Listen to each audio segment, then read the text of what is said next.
Halo Sobat KP semuanya, jumpa lagi di channel Belajar Mudah dan Menyenangkan ini. Dan bagi rekan-rekan yang baru mampir di channel ini, jangan lupa untuk subscribe agar Anda tidak ketinggalan materi belajar menarik lainnya. Kalau sudah, mari kita lanjutkan ke video pembelajaran untuk hari ini. Dalam video kali ini saya akan membahas tentang soal kompetensi teknis pedagogik P3K Guru tahap 3 yang merupakan kompilasi dari soal yang berasal dari FR tahap 1 dan 2. Video ini merupakan video yang ke-6 tentang soal kompetensi teknis pedagogik. Oke rekan guru semuanya, mari kita langsung masuk ke soal nomor 1. Ketika membuat syllabus, kita perlu memperhatikan beberapa hal. Salah satunya adalah mengakomodasi keberagaman peserta didik, pendidik, serta dinamika perubahan yang terjadi di sekolah dan tuntutan masyarakat. Hal ini sesuai dengan prinsip A. Relevan, B. Sistematis, C. Menyeluruh, D. Fleksibel, atau E. Aktual kontekstual. Ya, seperti rekan-rekan ketahui ya, ada 5 prinsip menulis atau mengembangkan syllabus ya. Yang pertama relevan, yang kedua sistematis, yang ketiga menyeluruh, dan yang keempat fleksibel dan aktual kontekstual. Sementara pada soal ini, kata kuncinya adalah mengakomodasi, ya oke. Kemudian kata kunci berikutnya adalah dinamika perubahan. Kalau kita hendak mengakomodasi dinamika perubahan, maka kita harus fleksibel. Oke, jadi jawaban yang tepat adalah delta. Mari kita lihat pengertian dari masing-masing prinsip pengembangan silabus berikut ini. Jadi yang pertama, itu adalah prinsip relevan, artinya silabus itu harus sesuai perkembangan peserta didik. Kemudian yang kedua, sistematis, artinya silabus itu harus terkait dengan kompetensi. Kemudian menyeluruh, artinya apa? Artinya silabus itu harus meliputi aspek kognitif, afektif, dan psikomotorik. Kemudian aspek fleksibel seperti yang ada pada soal ini, dan yang terakhir adalah aspek aktual kontekstual, artinya mengikuti perubahan zaman, perkembangan iptek, dan juga peristiwa kekinian. Oke, menurut saya sangat jelas. Mari kita lanjut ke soal berikutnya. Nomor 2. Menurut model pembelajaran kontekstual, komponen utama yang lengkap dari model pembelajaran kontekstual adalah A, atau B, atau C, atau D. Ya, perlu rekan-rekan ketahui, ada 7 komponen utama di dalam model pembelajaran kontekstual. Ya, kalau kita lihat di sini, yang A ada inquiry, masyarakat belajar, pemodelan, penilaian autentik, dan refleksi. Ada berapa ini? 1, 2, 3, 4, 5, 6. Kurang. Ya, oke. Kita cari yang 7 ya. Ada B, konstruktivisme, inquiry, bertanya, masyarakat belajar, pemodelan, refleksi, dan penilaian autentik. Kita lihat 1, 2, 3, 4, 5, 6, 7. Ya, menurut saya jawabannya adalah Bravo yang benar, atau ya B ya. Kita lihat berikut ini.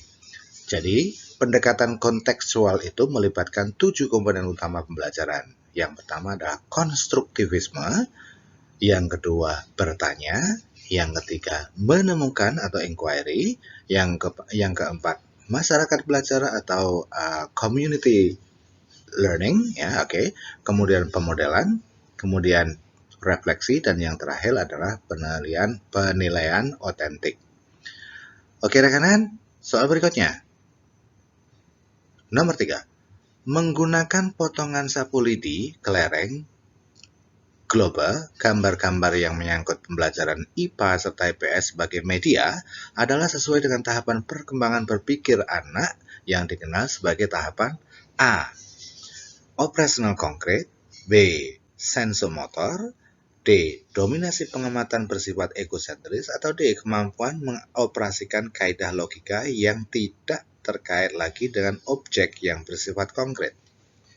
Kalau kita lihat tadi dalam soal ini, atau kata kunci dalam soal ini adalah sapu lidi, kelereng, globe, gambar-gambar yang gambar-gambar. Ini semuanya konkret ya. Ya, jadi ini merupakan tahapan operasional konkret. Oke. Kita lihat ya, tahapan operasional konkret itu terdapat pada anak usia 7 sampai 11 tahun. Pada tahapan ini, seorang anak cukup dewasa untuk menggunakan pemikiran atau pemikiran logis, tapi hanya bisa menerapkan logika pada objek fisik atau barang-barang yang konkret. Meskipun anak bisa memecahkan masalah dengan cara logis, mereka belum bisa berpikir secara abstrak atau hipotesis. Jadi, masih berpikir konkret ya. Oke. Jelas ya rekan-rekan, mari kita langsung lanjut ke soal berikutnya. Nomor 4. Pernyataan berikut yang menjelaskan makna istilah kognitif adalah A. Kemampuan berkomunikasi, bukan. B. Kemampuan untuk memecahkan masalah. Oke, ya. Menurut saya, jawaban yang benar adalah bravo. Kemampuan untuk memecahkan masalah. Berikutnya soal nomor 5. Perkembangan kognitif merupakan salah satu aspek yang sangat penting dalam perkembangan peserta didik. Faktor utama yang mempengaruhi perkembangan kognitif anak adalah apa rekan-rekan? Iya, jawabannya adalah faktor lingkungan dan pengasuhan. Berarti ada di sekolah dan juga ada di keluarga. Berikutnya, soal nomor 6. Kemampuan berpikir untuk mengoperasikan kaidah-kaidah logika tapi masih terkait dengan objek-objek bersifat konkret. Nah, ini tadi yang pada soal nomor berapa tadi? Nomor 1 ya. Ini merupakan ciri anak berusia berapa tadi? 7 sampai 12 tahun. Iya, oke. Berikutnya soal nomor 7.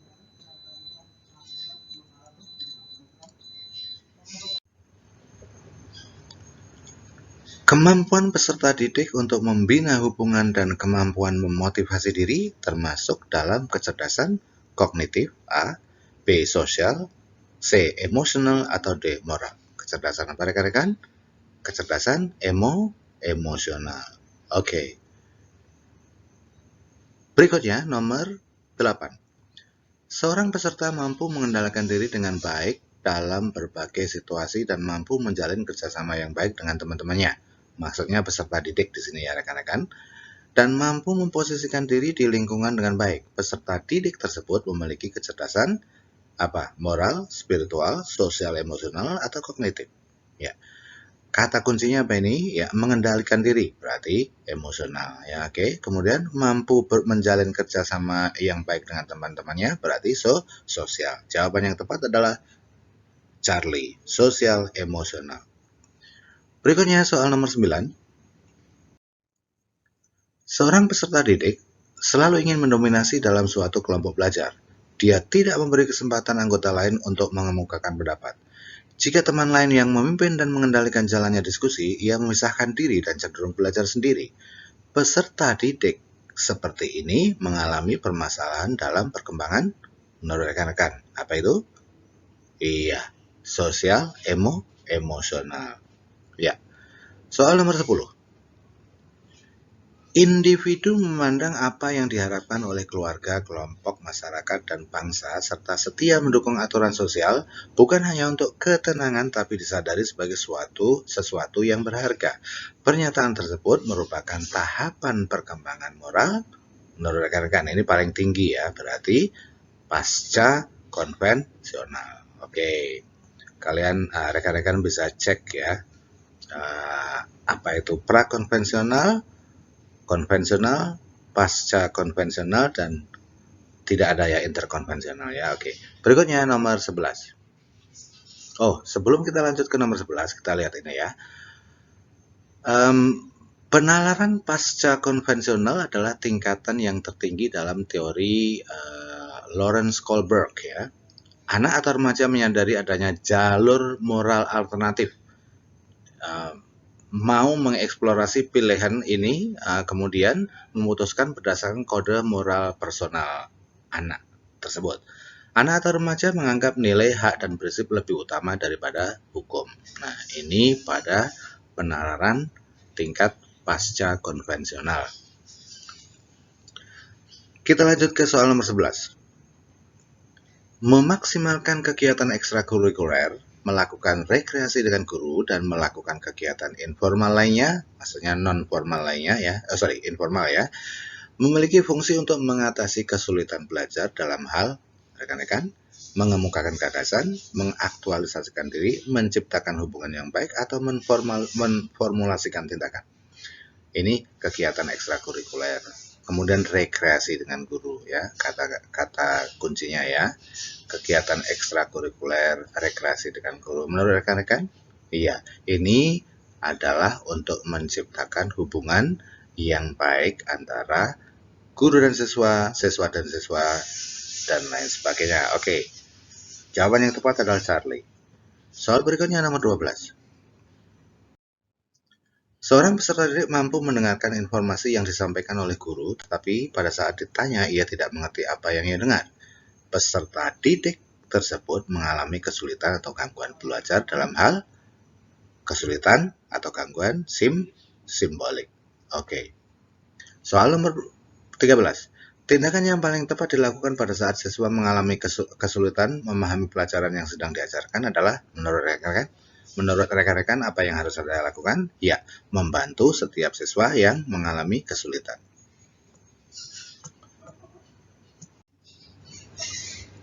Berikutnya soal nomor 14. Soal nomor 14, cara yang paling cepat dan akurat yang dapat digunakan untuk mengidentifikasi kesulitan belajar peserta didik yang bersumber dari faktor sosial adalah, rekan-rekan, kata kuncinya faktor sosial. Berarti kita menggunakan sosiometri ya. Oke. Berikutnya soal nomor 15. Oke, soal nomor 15. Bila Anda sebagai guru menemukan peserta didik mengalami kesulitan memahami materi pelajaran yang Anda berikan, tindakan apa yang akan Anda lakukan? A. Memindahkan tempat duduk. B. Mengulangi penjelasan. Kemudian C. Memberikan bantuan belajar kepada peserta didik. D. Menugaskan seluruh peserta didik untuk membaca buku sumber. Kira-kira yang tepat adalah iya, ketika ada satu atau dua orang yang mengalami kesulitan, ya kita harus membantu yang bersangkutan. Jadi jawabannya adalah Charlie. Soal nomor 16. Bila Anda sebagai guru menemukan peserta didik mengalami kesulitan memahami materi pelajaran, oke, ini tadi berarti ya Charlie ya. Sorry, terulang. Berikutnya nomor 17. Soal nomor 17. Teori ini memandang belajar sebagai hasil dari pembentukan hubungan antara rangsangan atau sering disebut stimulus dan juga respons atau tanggapan dari siswa yang dapat diamati. Semakin sering hubungan antara rangsangan dan balasan tersebut, maka akan semakin kuatlah hubungan keduanya atau law of excitation makin kuat. Teori belajar yang dimaksud adalah teori belajar. Ya, ini antara stimulus dan respon itu merupakan teori belajar behaviorisme. Oke, jelas ya rekan-rekan. Baik, berikutnya soal nomor 18. Menurut teori ini, peranan guru dalam pembelajaran adalah sebagai fasilitator, motivator, dan memberikan kesadaran mengenai makna kehidupan pada siswa. Teori belajar ini berusaha memahami perilaku belajar dari sudut pandang pelakunya, bukan dari sudut pandang yang mengamatinya. Teori belajar ini adalah teori belajar yang humanistik. Berikutnya soal nomor 19, soal terakhir pada video kali ini ya. Pada masa kini, siswa dituntut untuk dapat atau mampu belajar setiap saat dan bisa terjadi dimanapun. Hal ini terjadi karena kemajuan teknologi yang memungkinkan pembelajaran dilakukan dengan cara jarak jauh dalam jaringan atau online. Pernyataan di atas jalan dengan teori belajar?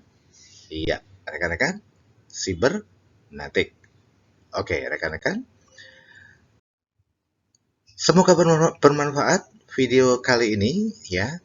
Jangan lupa untuk klik like dan subscribe serta tuliskan comments dan share kepada rekan-rekan yang lain. Thanks for watching. Semoga rekan-rekan semuanya berhasil lolos di seleksi P3 tahap ketiga ini. See you in the next video and bye. Wabillahi taufiq wal hidayah. Wassalamualaikum warahmatullahi wabarakatuh.